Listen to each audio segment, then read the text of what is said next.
Order! Order! You are an incorrigible delinquent at times.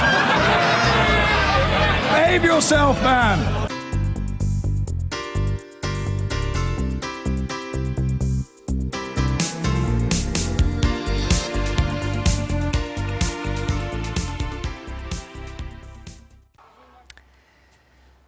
Right.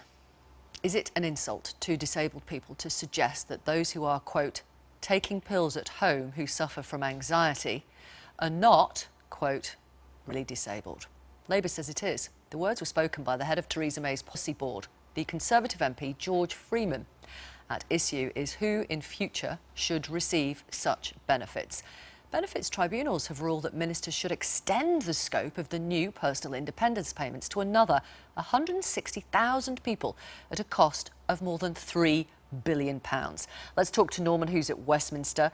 I mean, the words, when you say them out loud, they sound pretty grim. How much trouble is the government in on this? I think they're facing a real backlash, Vic, and let's be honest, it's not the first time this government has got into real difficulties and suffered real grief over curbs to disability benefits. You just think back to the last budget of George Osborne when he tried to push through cuts to personal independence payments again, and you remember he had to back off. Ian Duncan Smith resigned from the cabinet, and in a way it was almost the start of the unravelling of the Cameron-Osborne government. Well, now there is another real head of steam building up following this court ruling, which in effect means many, many more people will be able to claim personal independence payments, basically extending it to people who have predominantly mental health issues, people who suffer from dementia or have suffered a stroke or suffer from schizophrenia. And the government have reacted basically by saying, well, we cannot afford this. It's going to cost nearly £4 billion by 2022. And they snuck out an announcement saying they were reversing this court ruling on Friday, on the day of those by-election results when all of us were looking elsewhere. We weren't focused on this. So that has added to the grief. And this morning, let me just read you this. This is from a Conservative think tank, the oldest Conservative think tank, the Bow Group. And they said this is the very behaviour that gives the Conservative Party a bad name, attacking the most in need and kicking people when they're down. That's the Conservative Bow Group. And this morning, the Tory MP, Heidi Allen, had this message for the Disabilities Minister, Penny Mordaunt. If I was in her shoes, I would, I think, take the financial hit, say, well, OK, this is, we need to accept this. Now, let's really look at this PIP policy, which is something that needs to happen anyway, and just review the whole thing from top to bottom. And I think, in the end, if we did that, we'd work hand in hand with charities and people who are disabled, because they would know we were trying to build a system that works. The one at the moment doesn't.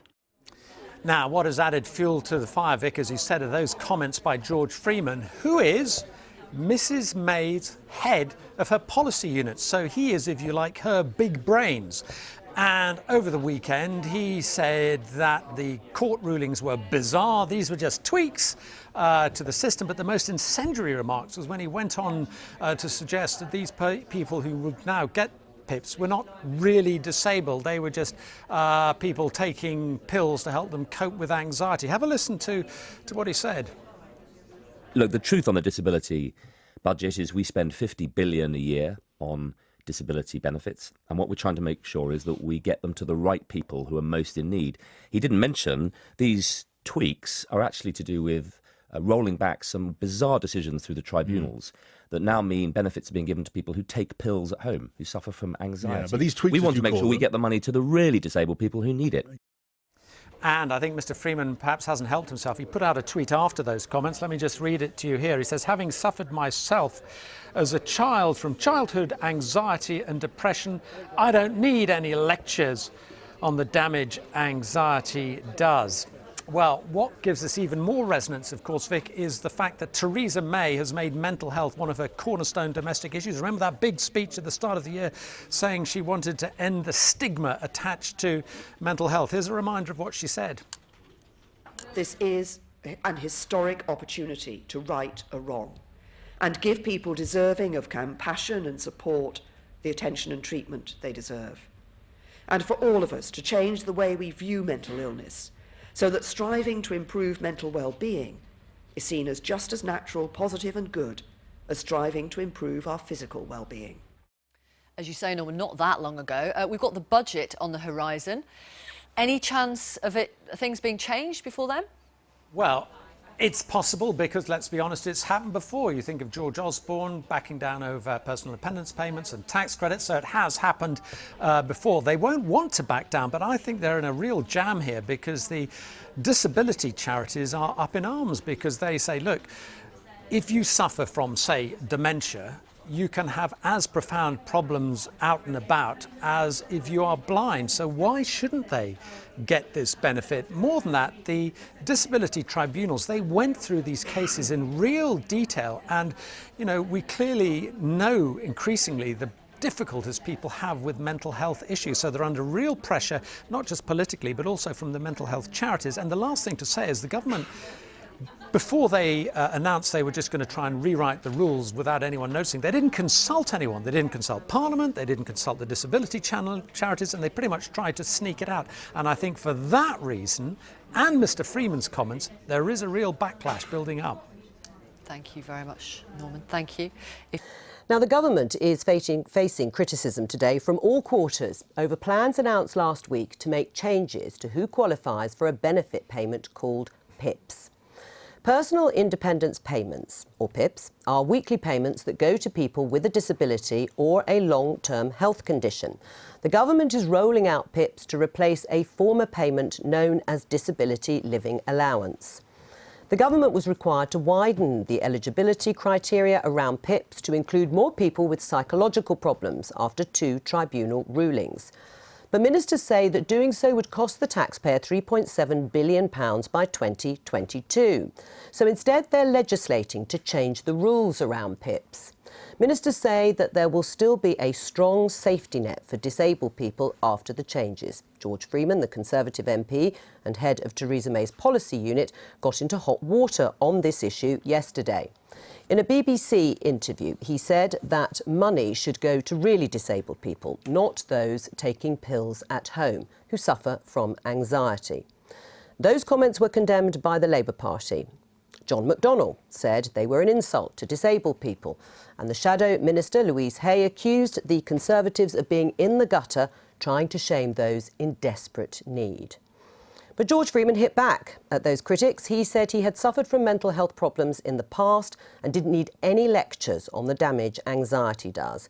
And he's also said this morning that he regrets it if his comments inadvertently caused any offence. Well, let's get the latest on this now from our assistant political editor, Norman Smith, who joins us from Central Lobby. So an apology of sorts from George Freeman because of all the flack that he and the government have received over his comments. Yeah, he says he hugely regrets any offence caused. In a way, though, Mr. Freeman, it seems to me almost by the by, the government are in an almighty mess, regardless of Mr. Freeman's comments, in part because disability benefits is one of those issues where the government has repeatedly come a cropper. You think most recently of George Osborne's budget when he had to backtrack on his plans for cutting PIPs. And, you know, that almost, I think, began the unravelling of the Cameron-Osborne government. They're in trouble too because of the way they've done this. They announced this on the day of the Copeland and Stoke by-election. Now, whether by design or by default, that looks like they were trying to sneak it out when all of us were looking elsewhere. And they're in trouble too because of the way they've tried to do this by amending regulations. Now, what that means, Joe, is they are acutely vulnerable to the House of Lords putting down a fatal motion. And what that means, if the House of Lords voted against these changes, they're dead, it's over, which would mean the government would have to introduce primary legislation to carry through these changes. And I was speaking to one former cabinet minister who said to me, there is no way of this parliament approving any legislation on benefits. So the stakes really are hugely high for the government. Now, there's been criticism from all quarters, including from Tory MPs. Will that put enough pressure on perhaps them deciding to widen the eligibility in the way that they've been told to do by the tribunal? Well, I mean, I think this is a moving picture in the sense that as of now, they're saying this costs far too much money. It's £3.7 billion.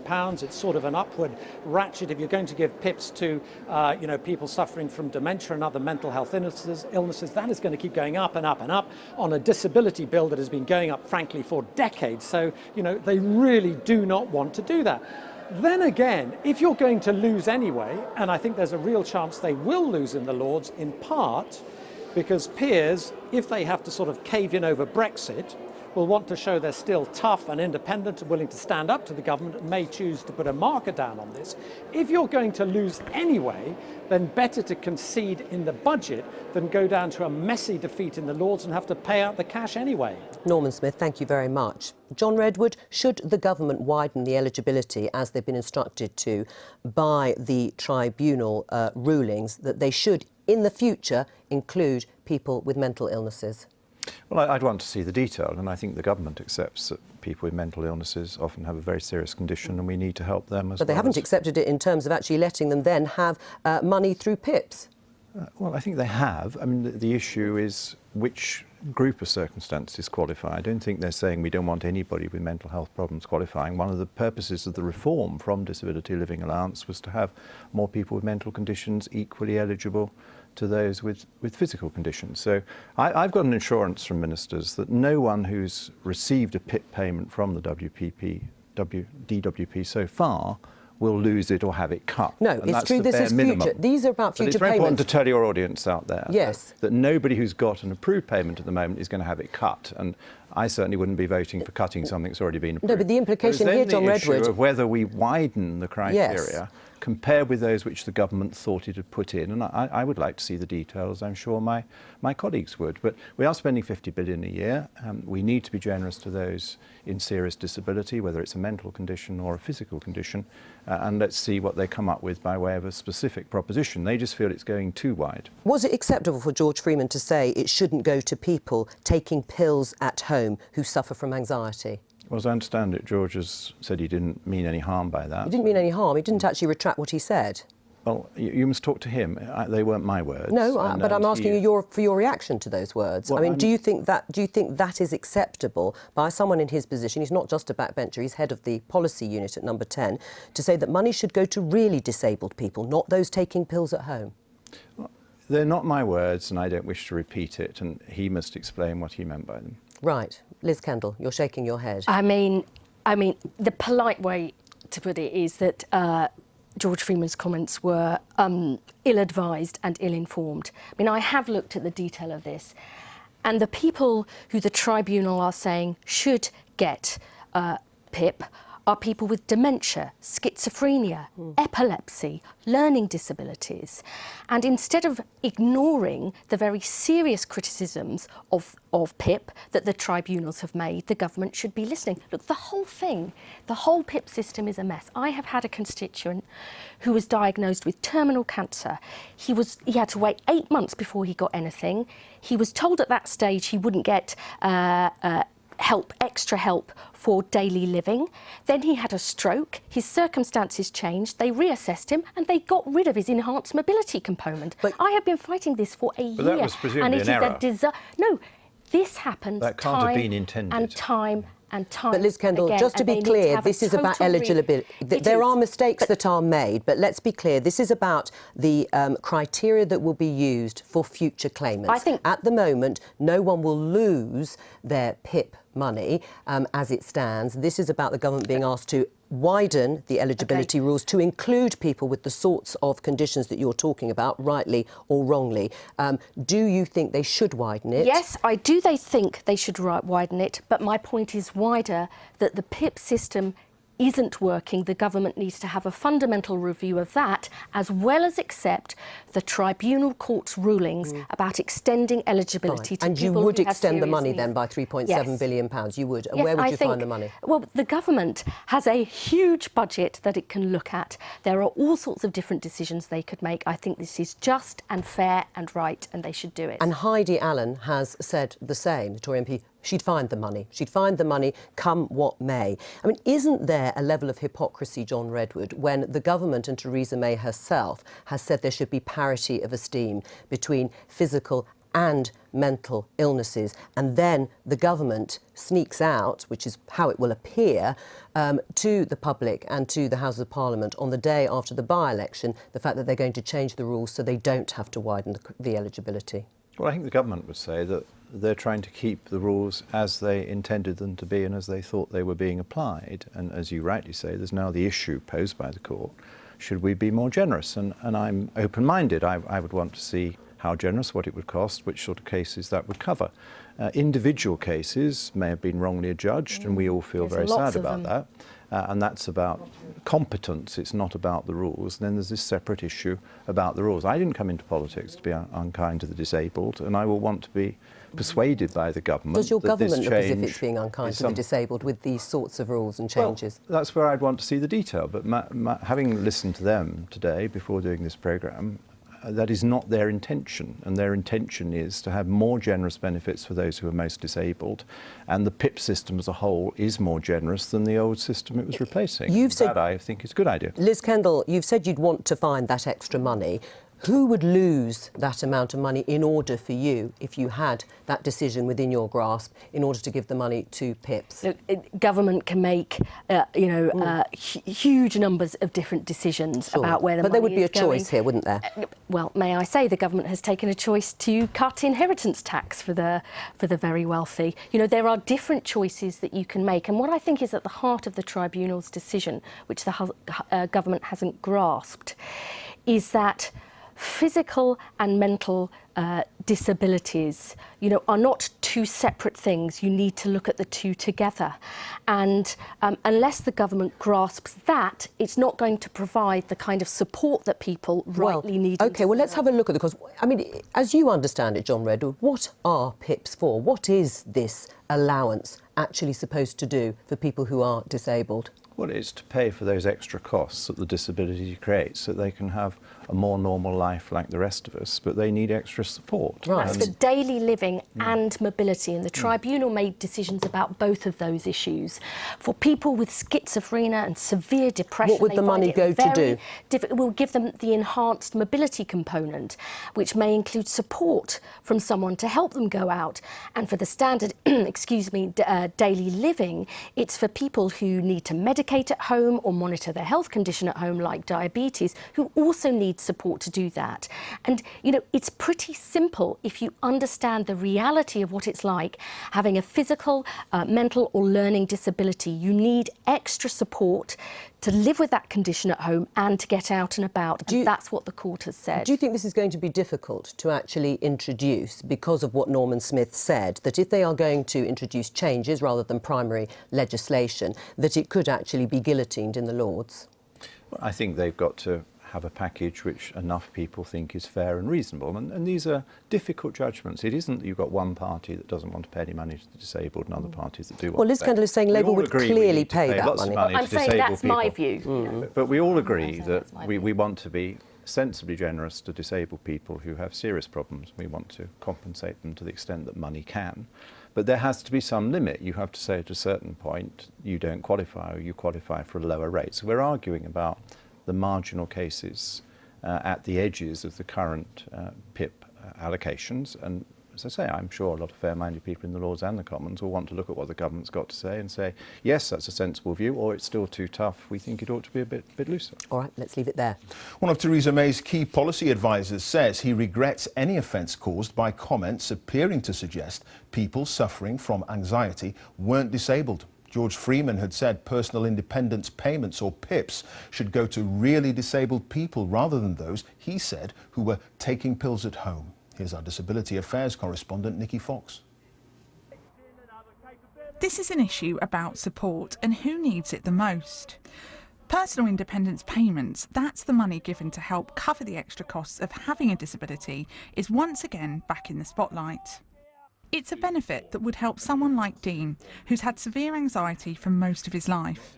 I'd had 35 years really suffering from this, and I've worked for 30 of those years.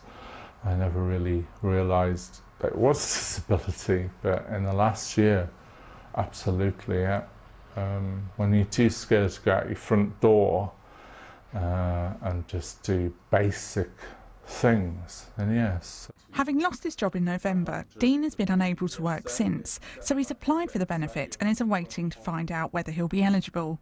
But he's not hopeful. 2 independent tribunals have decided that more people should be eligible for PIP. But the government disagrees. And yesterday, Theresa May's chief of policy said this on the BBC. These tweaks are actually to do with rolling back some bizarre decisions through the tribunals that now mean benefits are being given to people who take pills at home, who suffer from anxiety. Yeah, but these tweets, we want as to you make sure call we them- get the money to the really disabled people who need it.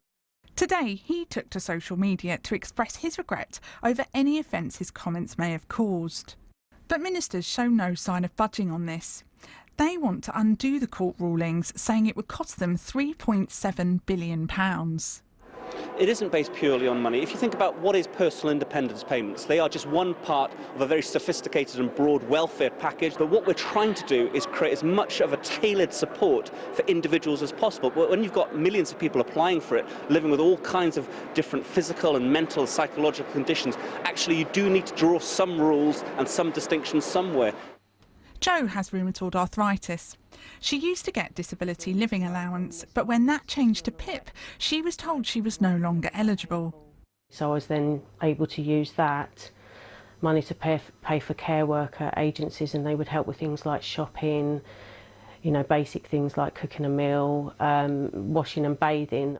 For Jo, the goalposts have shifted already, but the definitive line of what is considered a disability is still up for debate. Nikki Fox, BBC News. Well, the government has defended plans to restrict access to disability benefits despite court rulings that more people should receive financial help. Personal independence payments, known as PIPs, are designed to help with the extra costs that can come with being disabled, like travel expenses. Number 10 insisted no one would lose out, but a series of Conservative MPs have denounced the move, designed to save more than £3.5 billion. Jane Death has this. Charlie Willis's personal independence payment takes account of his cerebral palsy, but not the anxiety and stress that comes with it. A lot of my depression and anxiety is more to do with how I've been treated as a disabled person, and so the two of those things go quite hand in hand. I remember writing in my PIP form that I was quite afraid to go outside on occasions, and I have been, because of how I've been treated outside of my home because of being a disabled person. Things like people trying to trip me up in the street and things like that. Yeah. A court has said people who find it too difficult to travel on their own, whether from anxiety or autism or dementia, are entitled to financial help. But the government says that wasn't what PIP was designed for. So, for example, they're living with blindness. The tribunal said that in terms of these cash payments, that people who are living with social isolation phobia, for example, should be categorised as the same. It was never the intention of ministers or Parliament that those two distinct groups of people should be lumped together in this way. So Welfare Minister Penny Mordaunt is changing the criteria, an announcement affecting 160,000 people, which you may have missed on by-election day last week. Backbencher Heidi Allen says Tory rebels will fight the government. The court rules that we should look at the way PIP benefits are applied to people with mental health conditions, and we say no, we think we should change the law to make sure that doesn't happen.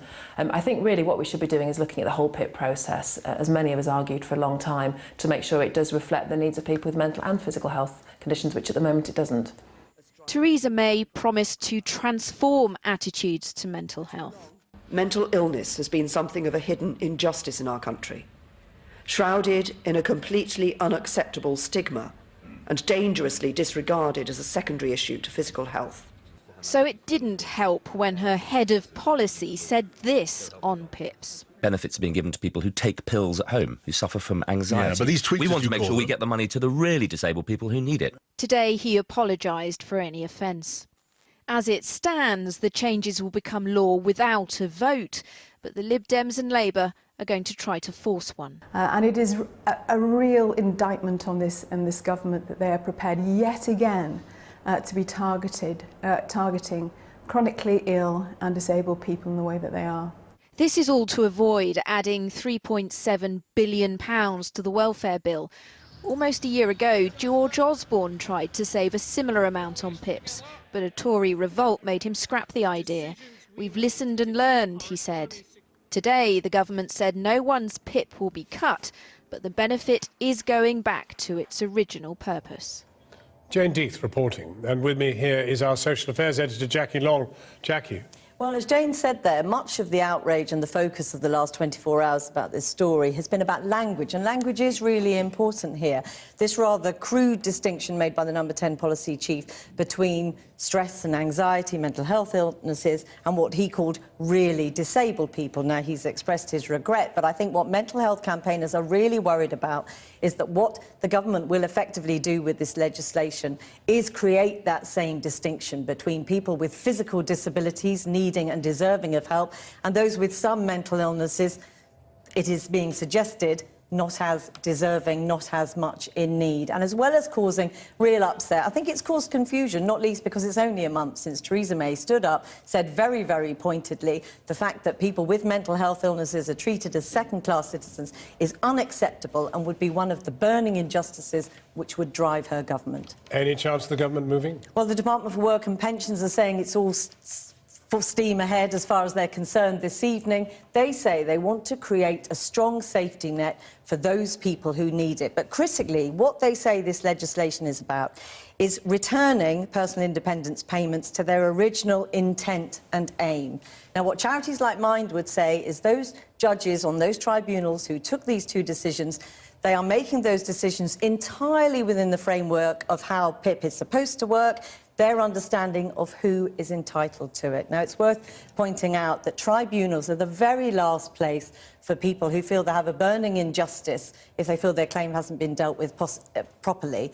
And the government, in this case, doesn't like the decision that the tribunals have come up with, and instead of working with that decision, they've decided to change the legislation. Jackie Long. Kathy. Thanks, John. Well, joining me now is the Conservative MP, Chris Philp, and from the Central Lobby of Parliament, the Labour MP, Rachel Reeves.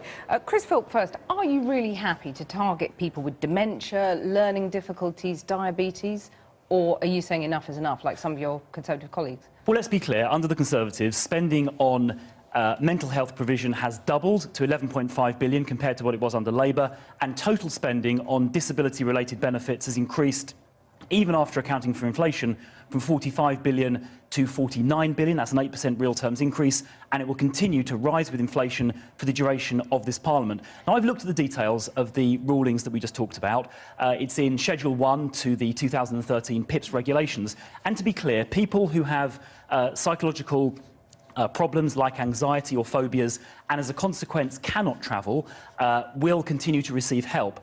Where the government wants to sort of reassert its original intention is people who can travel but suffer from some anxiety. But it will nevertheless result in restrictions on people with things like dementia, learning difficulties and diabetes. I mean, are you really happy to do that, to restrict their access to these benefits? Well, let's be clear. No one, not a single person who is currently receiving a certain level of PIP payment will get a penny less. And but the court wanted to widen the access to those benefits. The government's saying no. Yeah, well, the court wanted to increase the payments to a certain group of people, about 160,000 people, beyond what the government, and I think on my reading, Parliament had originally intended. What the government wanted to do is make sure the money goes to those people who most need it, the people who can't travel. But of course, you know, it is very important we invest in mental health treatment, and that's why spending on mental health treatment has doubled under the Conservatives. Rachel Reeves, the most needy will still get the help, and no one who's currently getting PIP's benefits will see their previous total cut.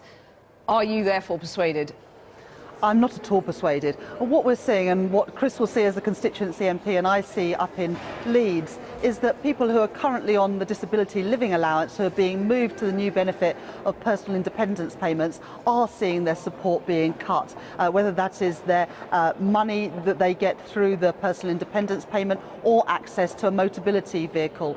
We know that almost half of the people who have moved from the disability living allowance, the old benefit, to the new personal independence payments, almost half of those people have lost their access to a motability vehicle. And so it's just not true to say that people are, no one is losing out. People are losing out every day because of the changes to these new benefits. OK, but implementing the rulings, the government says, would have added £3.7 billion to the benefits bill by 2023. Is that a spending commitment that a future Labour government would endorse? Can I take it? Well, what you're seeing at the moment is that people are being moved from an old system to a new system, and that system has been designed to save money rather than to give the support to people that is needed, and that's the wrong way to design support for people with disabilities. The way you should be designing support for disabilities is to start with the person and make sure that they get the support they need to live an independent life. And that's not the way it's being done. What Rachel Reeves said just then is simply untrue.